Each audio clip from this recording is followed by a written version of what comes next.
Olá, eu sou o Bruno Guedão e eu sou o mestre da campanha A Guerra do Sal, Crônicas de Aldor. Nós estamos em 6 pessoas, são 6 jogadores, contando comigo o mestre 7, né? E nós escolhemos fazer uma campanha de fantasia medieval, assim, bem clássica assim, do RPG, né? E a gente escolheu o sistema Apocalypse Engine, que é utilizado em diversos cenários. E a gente vai utilizar, como cenário de fantasia medieval, a gente vai utilizar o Dungeon World. De forma bem resumida, o Apocalypse Engine, ele funciona da seguinte forma. A gente sempre joga 2 dados de 6 lados e soma com o atributo, o resultado final. Somando os 2 dados mais o atributo, que geralmente vai de -1 até +3. E nesses testes a gente tem 3 tipos de resultados. Se você tira 6 ou menos, você tem uma falha. Se você tira de 7 a 9, você tem um sucesso parcial. E se você tira de 10 ou mais, você tem um sucesso completo. E como é que funciona o jogo utilizando essa mecânica? Na verdade, esse jogo ele não possui perícias, que é uma coisa bem comum do RPG. Na verdade, a gente utiliza uma mecânica que eles chamam de movimentos. Quando o jogador decide fazer alguma coisa no jogo, baseado na ação do jogador, a gente vê qual o movimento que foi desencadeado. Então, por exemplo, se o jogador fala assim, ó, eu quero atacar aquele orc que está armado com uma espada. Quando ele fala, eu quero atacar no corpo a corpo, né? Isso desencadeia um movimento chamado matar e pilhar no Dungeon World, que fala o seguinte, quando você ataca um inimigo no corpo a corpo, você rola com mais força. Isso quer dizer que você vai rolar os 2 dados com o seu atributo de força. E aí, baseado nesse resultado, 10 ou mais você acerta ele, 7 ou 9 você acerta ele, mas tem alguma consequência ali que ele pode te acertar de volta ou alguma outra coisa, e no 6 ou mais você tem uma falha. E como é que funciona isso na prática? Assim, é muito interessante porque no Dungeon World o mestre ele vai narrando, claro, o jogo, mas ele não tem muito poder de intervir diretamente de forma pesada na história, a não ser que os jogadores falhem a partir dos seus testes. Em um primeiro momento isso parece um pouco estranho, né? Mas eu posso te garantir que se você não utilizar essa mecânica da forma correta, o jogo fica quebrado. Existe um princípio na Apocalypse Engine que é jogue e veja o que acontece. Então é como se assim, você não se preocupa com as consequências. Deixa acontecer, né? Deixa acontecer e vê para onde aquela história, aquela decisão vai levar você para frente, né? Então ele é um jogo bem narrativo. Eu acho muito bom para quem tá começando assim no RPG, porque realmente assim as regras são muito simples, né? Você não precisa ficar olhando para sua ficha toda hora para você fazer as coisas. Você apenas age como assim, você tem uma personalidade definida ali pro seu personagem, você tem uma classe definida, né? Então, por exemplo, se você é um ladrão, você é um mago, você sabe mais ou menos o que você vai fazer. Então você age de acordo com a sua classe e aquilo ali certamente vai desencadear um movimento relacionado à sua ficha. E a gente resolve aquele movimento com base nessa mecânica que eu falei de sucesso parcial e falha. De forma muito básica, é assim que funciona o Dungeon World. Eu não vou entrar aqui em detalhes para explicar todas as regras, né? É mais para que, se você estiver ouvindo, você entender quando a gente estiver falando de sucesso parcial, falha. E eu particularmente gosto muito, tá, desse sistema. Todas as experiências que eu tive mestrando esse sistema foi muito satisfatório, porque realmente, assim, quando o jogador falha e joga a bola pro mestre e você tem a possibilidade de fazer a história andar de algum jeito, sabe? Isso gera uma tensão na mesa e realmente, assim, flerta com um pouco da perda de controle, sabe? É claro que a gente, assim como prepara uma aventura, a gente sempre separa alguns movimentos pesados, né? Que a gente chama, no jogo a gente chama esses movimentos do mestre que movimentam a história de uma forma mais forte, eles chamam de movimentos pesados. É claro que a gente sempre prepara algum movimento pesado aqui, outro ali, mas a gente não sabe quando que a gente vai poder usar ele, né? Porque depende da falha do jogador. E às vezes você pensa numa cena nada a ver, você tem esse movimento pesado guardado, você larga ele naquele momento ali e a história vai para um lado que você não imagina. Isso é muito legal nesse sistema. Então a ideia desse episódio inicial aí de introdução é falar um pouco sobre esse mundo que a gente criou juntos. A gente criou esse mundo juntos, né? Eu e os outros 6 jogadores, a gente tem uma sessão 0 em que cada um decidiu a sua classe. Daqui a pouco eu vou soltar um áudio aí com cada jogador falando quem ele é, qual personagem que ele está interpretando, um pouquinho do background também. Mas antes a gente se reuniu e fez uma sessão 0 para a gente criar as verdades desse mundo. É uma mecânica que eu já tenho aplicado e aprendi também com outras pessoas que jogam RPG comigo. a gente reúne, faz uma sessão zero, onde cada jogador traz algumas verdades relacionadas àquele mundo, né? A gente utilizou até uma mecânica que eu separei por tópicos, por exemplo, magia, NPCs, natureza. Então, assim, a gente sorteava esses tópicos e aí sorteava o jogador, e, por exemplo, agora fulano, traz uma verdade desse mundo a respeito da natureza. E aí o cara fala, pô, então no norte desse continente tem cordilheiras que são assim infinitas, um lugar muito perigoso e tal. E a gente vai criando esse mundo juntos, né? Isso é muito legal. E pro mestre, então, isso é essencial porque não fica tudo na mão dele. A gente divide, né? A gente compartilha a narrativa. E é muito rico porque enquanto os jogadores estão criando ali, você automaticamente, como mestre, também vai já tendo ideias de como aplicar aquilo ali na aventura, de criar tramas em cima daquilo que eles estão criando. Então eu vou apresentar para vocês um pouco como é esse continente aí, nesse mundo que a gente criou juntos, o mundo de Aldor. E depois de apresentar o mundo, as verdades ali que a gente criou, os jogadores vão se apresentar também, falando um pouco de cada personagem. Então vamos lá, Aldor ele é um continente, e nesse continente existem 5 grandes metrópoles que são muito prósperas. Se acredita que a boa sorte dessas metrópoles, por fato delas serem prósperas, vem dos Manek. Isso foi uma verdade que um jogador criou. Os Manek, na verdade, eles são gatos gigantes, meio que etéreos assim, e imortais, e eles ficam sobre os templos de cada uma dessas cidades. Ou seja, quando você entra numa cidade dessas metrópoles em Aldor, você olha para cima do templo, existe um gato gigante, uma espécie de gato gigante, assim, com enfeites, com adornos, né, tal. Cada cidade tem o seu gato, tem o seu Manek ali. E esses Manek são vistos como deuses, assim, eles não interagem com os seres humanos, mas eles estão sempre ali. E existe toda uma religião que foi criada em torno desses Maneks, e se acredita muito que esses Maneks trazem boa sorte para aquelas metrópoles. Então os templos eles funcionam como portão de entrada dessas cidades, e aí quando um visitante entra na cidade, ele tem que fazer uma oferenda para aquele Manek e tal. E uma verdade também que foi criada é que essas ofertas, né, são vistas e julgadas assim por um conselho de sacerdotes que está sempre ali e que acabam determinando, né, se o cara fez uma boa oferta, e a forma como ele oferta vai ser a forma como ele vai ser talvez tratado na cidade, como ele vai ser visto, enfim, tem toda essa questão. Uma outra verdade que foi criada nesse mundo é que no norte desse continente a gente tem Carian, que é mais conhecida como as Cordilheiras da Morte, que é um local repleto de montanhas rochosas, e ninguém sabe o que existe depois de Carian, né? Parece que as cordilheiras são meio que infinitas, e muitos poucos conseguiram voltar de lá. Inclusive, uma outra verdade que foi criada é que uma lenda fala que algum local nessa cordilheira possui um espelho mágico que dá acesso a uma outra dimensão. E essa outra dimensão tem também uma outra verdade que foi criada, que nessa outra dimensão existe um conselho de seres draconianos, são meio humanos, meio dragões, e esses 3 draconianos que vivem ali, eles meio que administram o cosmos, né? E esse conselho é chamado de o Conselho de Drakshar. Então, através desse espelho mágico, você tem um acesso até esse lugar. Mas isso é tudo uma lenda, né? Mas, apesar de ser uma lenda, os magos de Aldor, eles se movimentam ao redor disso, né? E, inclusive, eles acreditam que no próximo eclipse bilunar, existem 2 luas nesse mundo, no próximo eclipse bilunar que vai acontecer, que ocorre de tempos em tempos, um desses magos desse mundo vai ser ascendido a um lugar nesse conselho. Ou seja, ele vai fazer parte do conselho de Drakshar. Então os magos nesse mundo, eles têm toda essa questão, assim, eles acreditam muito que a magia de Aldor vem das estrelas, então eles olham sempre para os céus, eventos astronômicos, tal, tudo isso tem efeito no mundo. Mais a oeste de Aldor, perto ali das regiões vulcânicas, existe a cidade de Dod, que é uma morada de mortos-vivos, que são sedentos por diamantes. Então não se chega a Dod sem uma boa quantidade de diamantes. Ninguém sabe por que os mortos-vivos querem diamante, mas eles querem diamante. E eles vivem meio que isolados ali, né? De vez em quando tem uma interação ali com os humanos normais, com os moradores normais ali do continente, mas eles vivem nesse lugar e poucas pessoas chegam até lá. Ao sul existe uma ilha e lá vivem os Granks.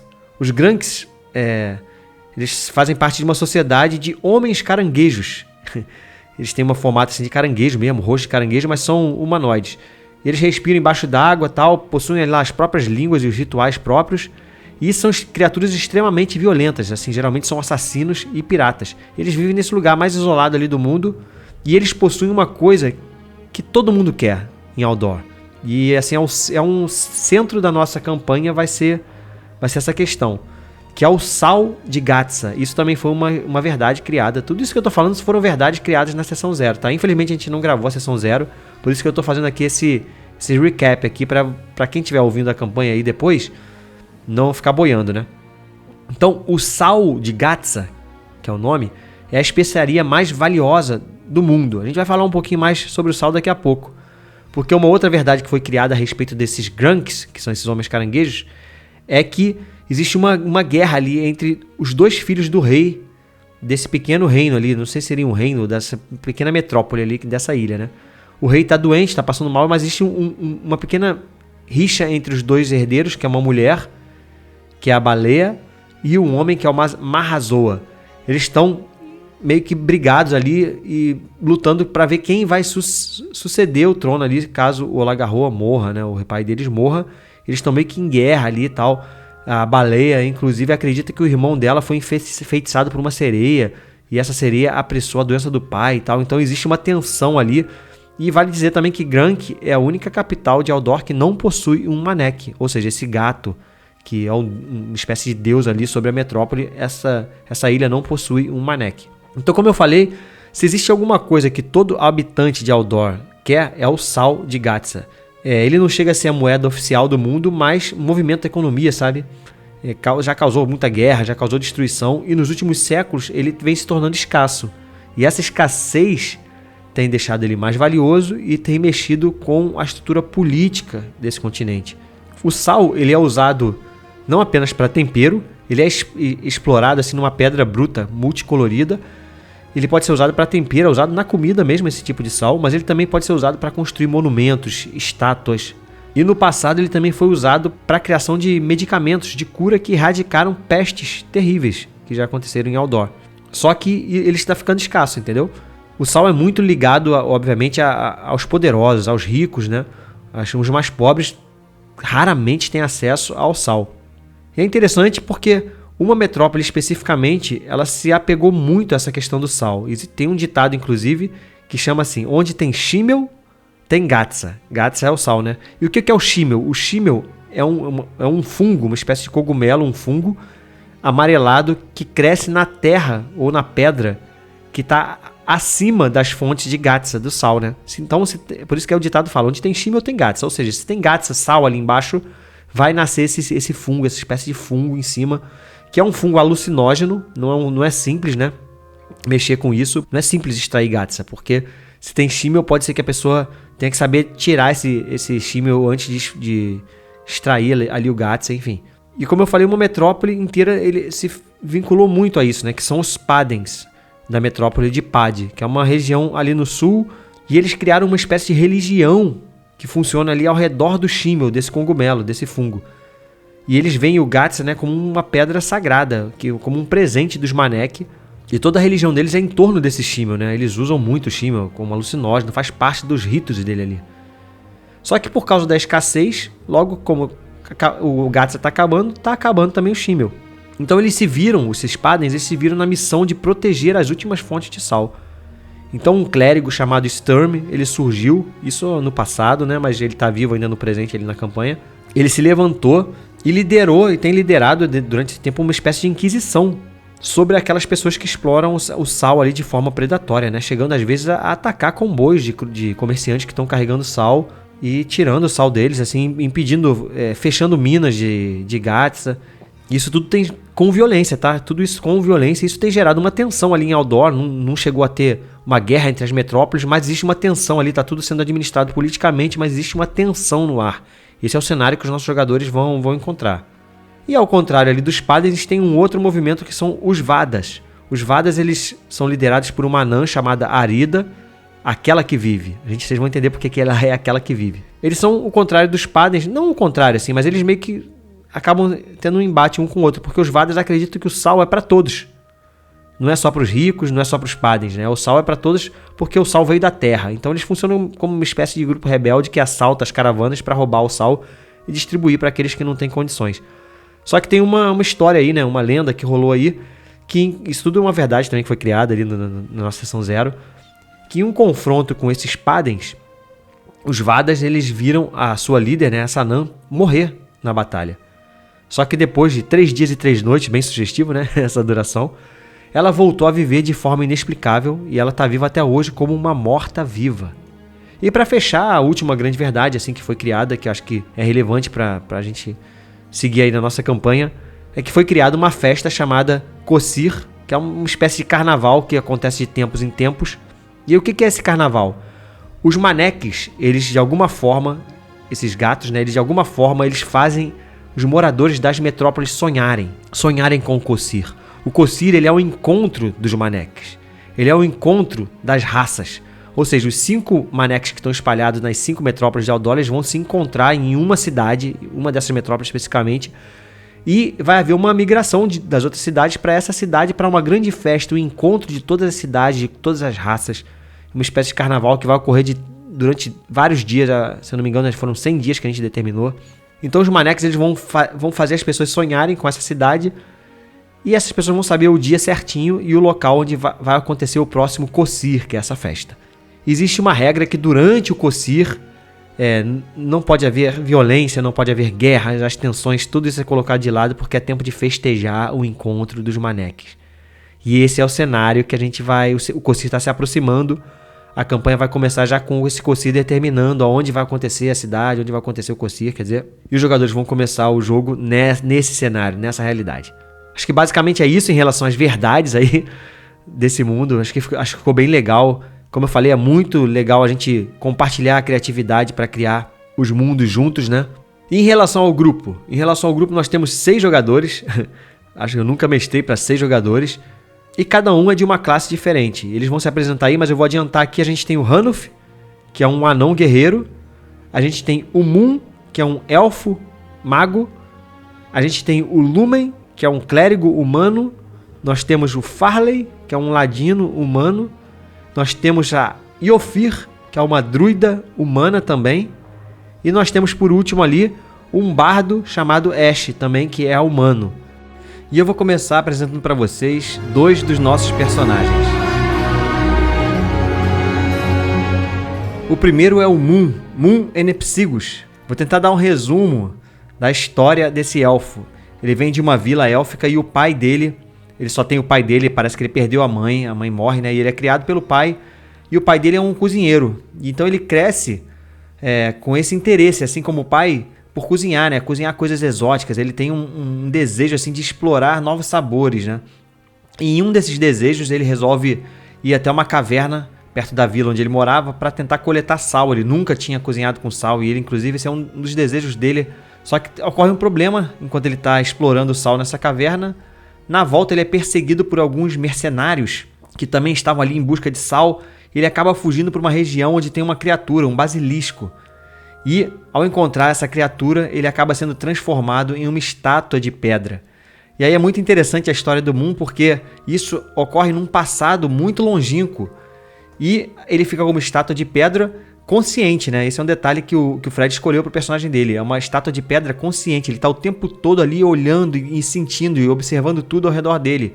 Então ele fica um tempo ali nessa caverna até que ele é encontrado por mercadores. E eles não sabem que ali tem um ser senciente ali dentro daquela estátua, né? Então eles viajam com o Fred pelo mundo. E assim, por 5 gerações ele vai mudando de dono para dono, de dono para dono, até que ele acaba parando dentro de uma sala de aula de uma escola de magia.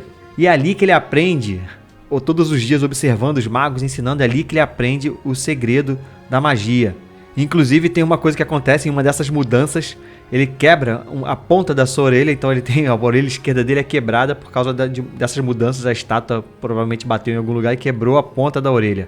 Em algum momento essa escola teve que fechar e, mais uma vez, ele mudou de dono, né? Foi parar dentro de uma taverna. E parece que em algum momento nessa taverna ocorre uma briga entre 2 bêbados. E esses bêbados eles tinham com ele suco estomacal de um basilisco. E quando esse suco estomacal cai da mão desses bêbados e bate na estátua, ele quebra o feitiço. E ele volta de novo a ser transformado em carne e osso, assustando ali todas as pessoas e tal. E um dos clientes que estava ali naquela taverna, chamada Marcella, que é uma poderosa maga, ela se atentou ali àquilo que aconteceu. E ela acaba recrutando o Moon, né? Na verdade, ela acaba conjurando um feitiço encantando a mente daquelas pessoas que estavam ali na taverna e tirou o Moon de dentro daquele lugar. Então a Martiela ela acaba recrutando o Moon ali para ser o cozinheiro dela. E finalmente, na casa de Martiela, o Moon ele consegue cozinhar com sal, uma coisa que ele estava buscando lá atrás. E nesse relacionamento com a Martiela, ela acaba se tornando a tutora dele, né?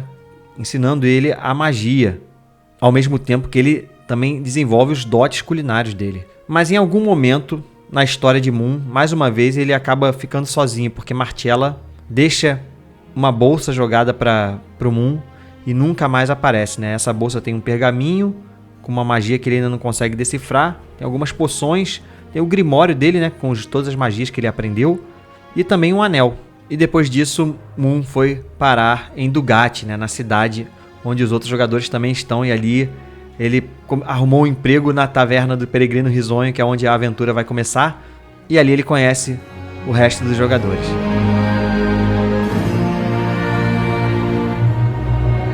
A outra personagem também que faz parte ali do nosso grupo é a Iofir, que é interpretada pela Amanda. E a Iofir, ela é uma druida humana e ela tem uma história até trágica a certo ponto, né? Ela foi abandonada quando era bebê em uma floresta, como um sacrifício a um deus obscuro, mas ela acabou sendo encontrada por druidas ali na floresta que acabaram cuidando dela, né? Viram ela como um presente dos próprios deuses e decidiram adotar ela e cuidar dela, ensinando também as artes druídicas. E foi ali com os druidas que ela cresceu até se tornar uma adolescente, e durante essa adolescência a família druida dela foi assassinada por Padens. Padens, conforme eu expliquei lá atrás, né, são os fanáticos, né, desse mundo, religiosos, que cuidam, que querem cuidar do sal para que o sal não acabe e tal. Então, em algum momento na história desses druidas, eles se encontraram com os Padens e acabaram morrendo. E ela escapou sozinha e viveu na floresta até a sua fase adulta, sozinha. Durante esse tempo assim, de solidão na floresta, ela aprendeu a usar o Shimmel, né, que é o cogumelo. Então ela tem uma familiaridade para usar esse fungo sem sofrer muitos perigos. É claro que não é tão simples, mas ela tem uma facilidade para usar esses fungos aí.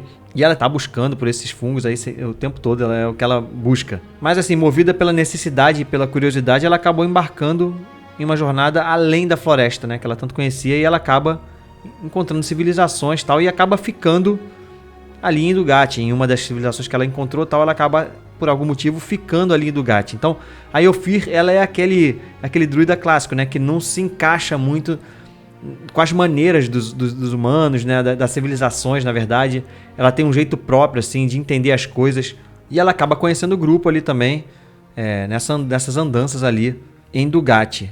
Ela carrega dentro dela uma raiva em relação aos Padens, então isso talvez na história em algum momento pode refletir ali. E é isso, a história dela é um relato de dor, resiliência, abandono, flerte com a morte e o flerte com a vida também. O que o mundo druida ensinou, né? Muita força. Então ela é um personagem muito, muito centrado, assim. Raramente você vai ver a Iofir se emocionando. É isso, esse foi o Moon e a Iofir, e eu vou deixar agora os outros jogadores apresentarem os seus personagens.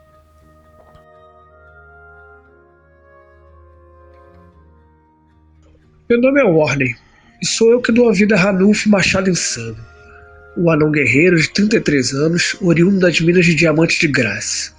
Filho de Florence Folha de Outono e Gunther para Incansável, se mudou para a cidade de Dugatti com 30 anos a pedido de seu pai, no intuito de aprender o ofício de ferreiro com seu próspero tio, por parte de mãe, Leopold Olhos Astutos, e acolhido por Margarida Sorriso Largo, sua esposa, uma mestre cervejeira famosa na cidade. Ranulf, em sua nova vida, não se acostumou muito bem com o ofício que lhe fora pretendido, e longe do ambiente claustrofóbico das minas, respirou uma liberdade que há muito tempo desejava, refletindo um pouco na sua personalidade sarcástica e curiosa da cultura humana e seus hábitos, com cabelos longos, despenteados, sempre cobertos por um capuz e uma barba em forma de foice. Seus olhos atentos transparecem uma serenidade, no entanto, apenas uma fachada de um anão querendo se envolver cada vez mais no cotidiano daquela cidade agitada. Com a trágica morte dos seus pais, após a implosão das minas de Graz há um ano atrás, impedidas por seu pai, em um ato de desespero e heroísmo, após os mortos-vivos de Dodge dominarem o local, muda completamente a vida de Ranulf, que desde pequeno foi corpulento e forte, mas desajeitado e impaciente com os ofícios da mineração. Rapidamente, desenvolveu habilidade no uso do machado e escudo, fazendo com que o seu tio percebesse que a forja também não era o seu lugar, e percebendo a fúria que estava contida naquele jovem, o liberou das tarefas a lhe destinadas e entregou um machado antigo, herança de família, pertencente a seu avô por parte de pai, Otto Luiz Segante, e que o seu amado pai havia deixado sob responsabilidade de Leopold, já prevendo o destino do genioso anão. E assim Ranulf, machado insano, deprimido por sua perda, busca reescrever a sua história e aos poucos começa a buscar vínculos mais duradouros para poder esquecer sua tristeza. O primeiro a cruzar a vida de Ranulf foi o clérigo Lumen Brisabússola, que com sua oratória apaziguou os espíritos de luto e tristeza e dando um novo horizonte para sua vida.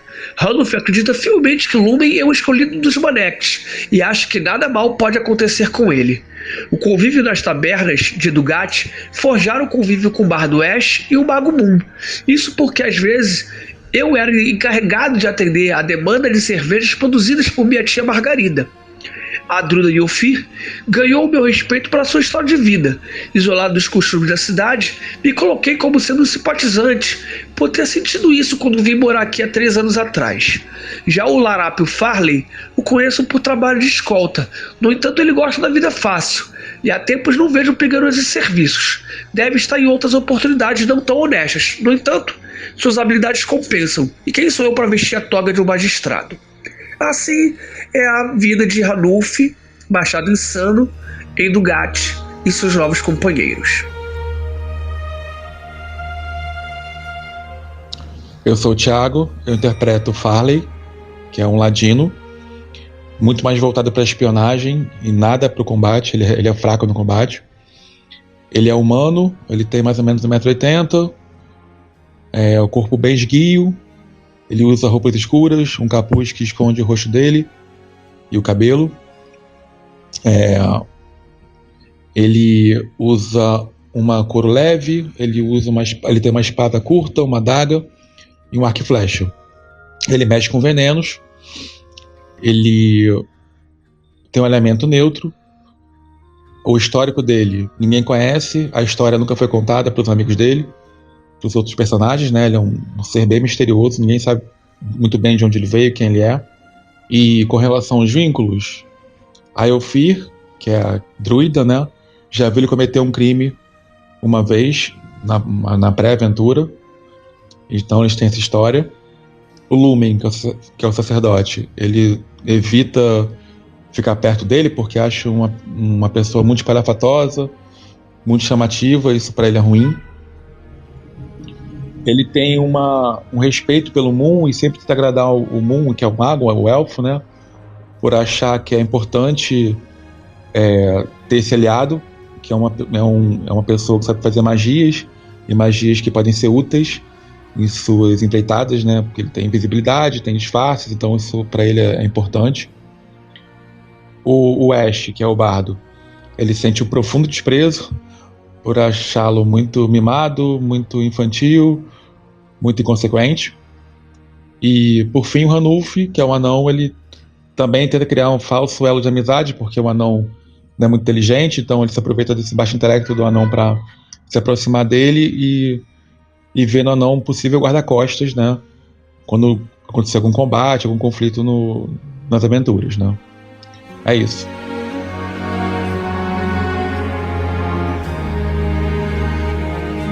Olá, eu sou o Matheus.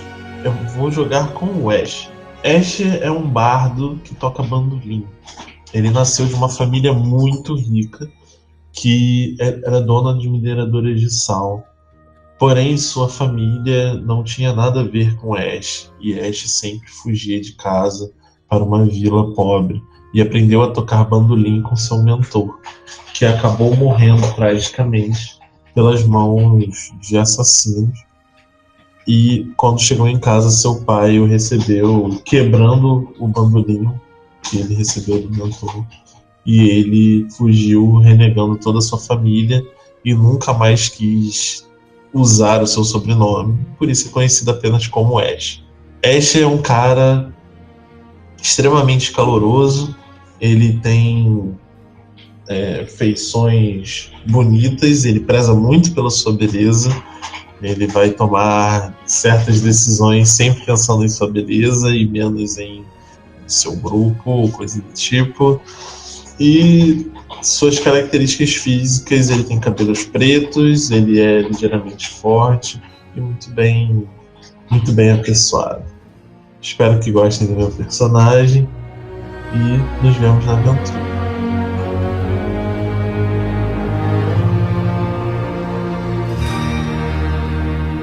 Meu nome é Leonardo e o meu personagem é o Lumen. Lumen Brisa Bússola. O Lumen ele é um jovem de 23 anos, com cabelos desgrenhados que caem sobre seus ombros. Ele possui olhos azuis brilhantes que parecem refletir as estrelas. Sua barba é longa, bem cuidada, adornada com pequenas argolas de pequenas gemas coloridas. O Lumen ele usa roupas assim, bem extravagantes, clericais, né? É uma mistura assim, de tecidos e cores, negócio meio azul celeste. E ele tem um cajado que tem pendurado alguns adornos assim, de gemas, enfim, gemas de pedras preciosas. E o Lumen ele é um cara muito de mente aberta, assim, muito curioso, e está sempre tentando entender como que ele melhora assim, a vida das pessoas ao redor, né? Ele foi criado na cidade de Pad, que é o lar dos Padens, né? Aquela religião que cultua o Shimmel como uma substância sagrada. Ele desde jovem ele mostrava uma devoção assim, intensa com as crenças dos Padens. E ele tinha um espírito livre, assim, que isso tornava ele um pouco diferente dos demais Padens, assim. Ele se tornou um clérigo, né, por conta dessa vontade dele de ajudar, de estar melhorando a vida das pessoas ao redor e tal. Ele se especializou em cura, né, nas habilidades de cura dele. E, enfim, né, em todos os rituais sagrados, né, da prática de cura de um clérigo. Só que isso era uma coisa incomum nos Padens, né? Tinha poucos mestres de cura, né, dos Padens. E as pessoas achavam ele muito excêntrico e tal. Ele tentava até dar uma reprimida para não assustar as pessoas, né? Mas ele viveu nessa repressão, né, de não poder ser ele, né? Ele é extravagante, ele gosta das coisas fluindo e, sabe? E ele é entusiasmado, né? Mas ele acaba tendo ele às vezes tem esse resgate, né? Ele tem um pouco de bipolaridade nesse aspecto.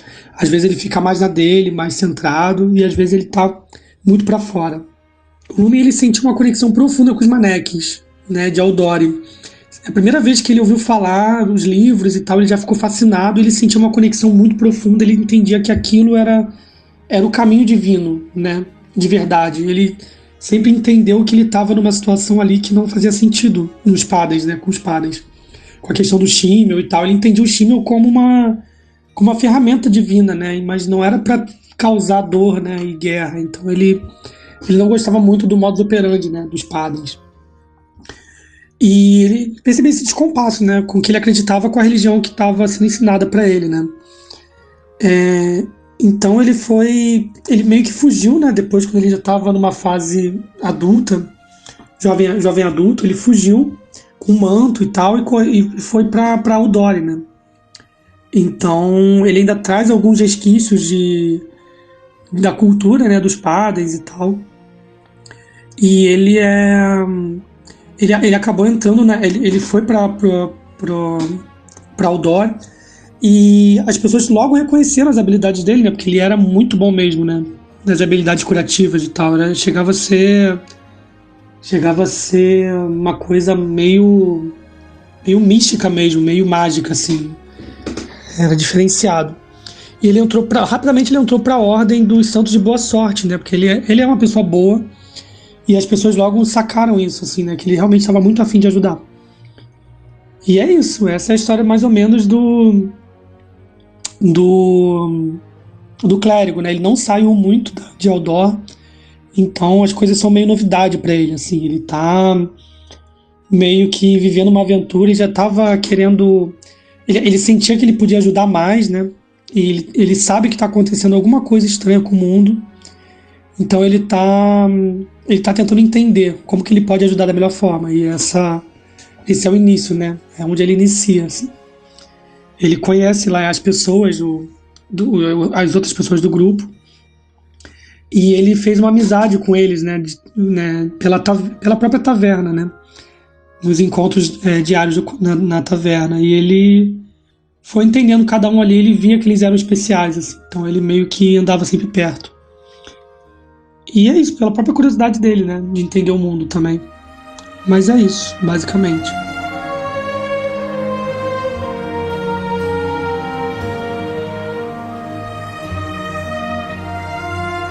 É isso, dito tudo isso aí, eu acho que você tá pronto aí pra ouvir a campanha.